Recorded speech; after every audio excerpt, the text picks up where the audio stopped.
Everyone welcome back commerce विद्यार्थी। मैं हूं दीपक शर्मा। आज के इस वीडियो के अंदर हम लोग बात करेंगे सर ग्लोबलाइजेशन के बारे में। ग्लोबलाइजेशन क्या होता है, ठीक है, और क्या क्या इम्पैक्ट पड़ा।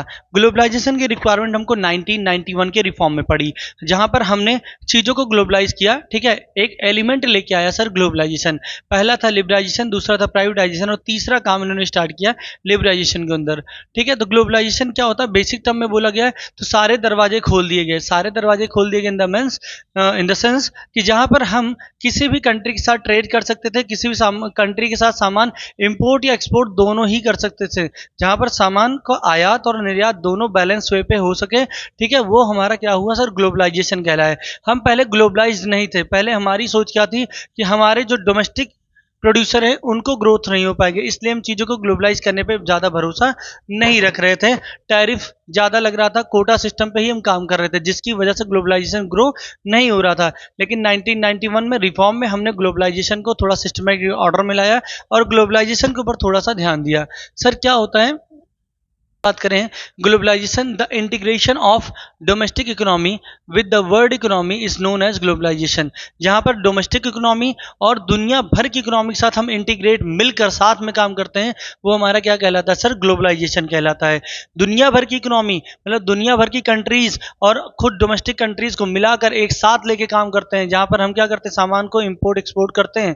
ठीक है, सामान को इम्पोर्ट एक्सपोर्ट करते हैं, आइडियाज को, सर्विसेज को, वो क्या फॉर्म हुआ, हमारा ग्लोबलाइजेशन कहलाया। ठीक, in others word it may be defined as the process of associated with increase the opens growing the economic interdependency and deeping the economy integration the world economy. जहां पर domestic economy को world economy के साथ मिलाया गया, deeply काम करना start किया हमने, एक कंट्री से दूसरी कंट्री के साथ मिलकर काम करना स्टार्ट किया, वो हमारा क्या कहलाता है सर, ग्लोबलाइजेशन कहलाता है।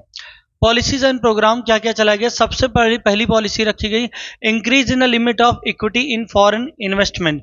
फॉरेन इन्वेस्टमेंट की लिमिट को इंक्रीज किया गया, फॉरेन इन्वेस्टमेंट की लिमिट को बढ़ाया गया।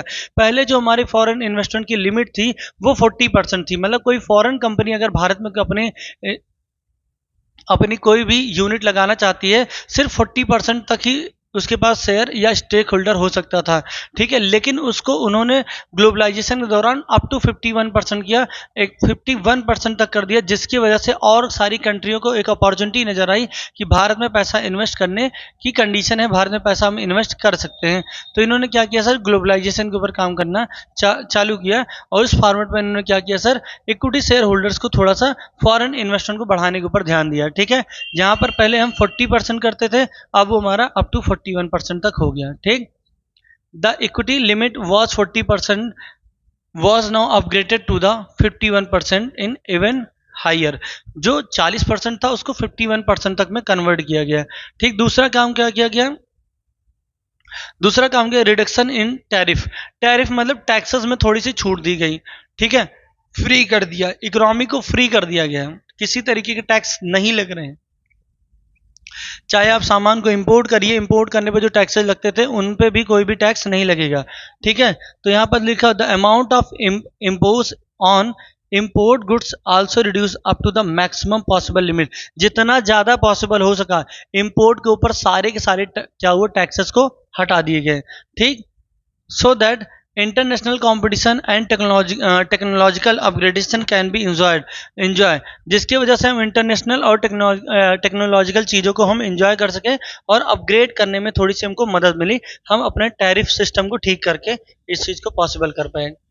Remove of the quantitative restrictions, जो क्वांटिटेटिव रिस्ट्रिक्शंस है उनको भी हम रिमूव करने में आसानी हुई हमको। देखो, उनको रिमूव करने का बेनिफिट क्या था, पहले हमारे यहाँ कोटा सिस्टम चलता था, कोटा सिस्टम की वजह से ज़्यादा सामान हम इंपोर्ट नहीं कर पाते थे। ठीक है, और ज़्यादा से ज़्यादा सामान ना इंपोर्ट कर पाए ना एक्सपोर्ट कर पाए, क्योंकि हमको ज़्यादा से ज़्यादा टैक्स पे करना पड़ता था।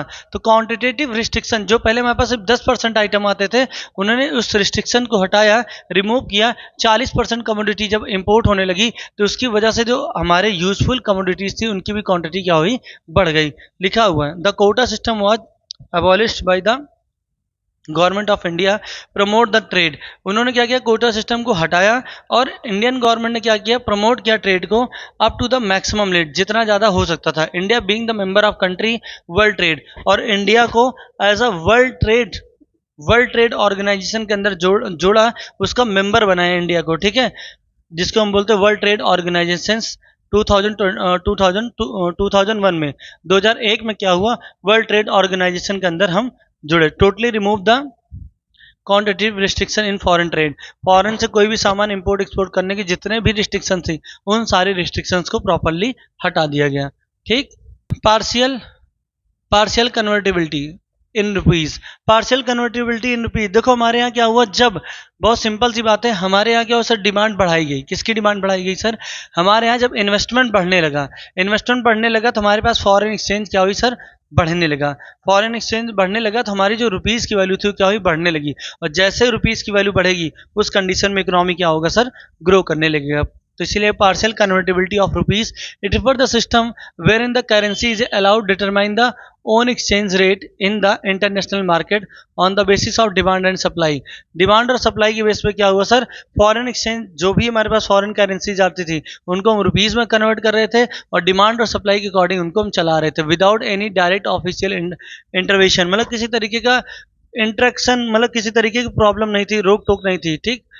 The convertibility of rupees attract the foreign invest in India, और कन्वर्टिबिलिटी रुपीज के कन्वर्टिबिलिटी की वजह से ही फॉरेन इन्वेस्टर जो थे वो अट्रैक्ट हो रहे थे भारत के अंदर पैसा इन्वेस्ट करने के लिए। ठीक। क्लियर है, ये हमारे ग्लोबलाइजेशन है। ठीक। नेक्स्ट वीडियो के अंदर बताएंगे सर आउटसोर्सिंग क्या होती है।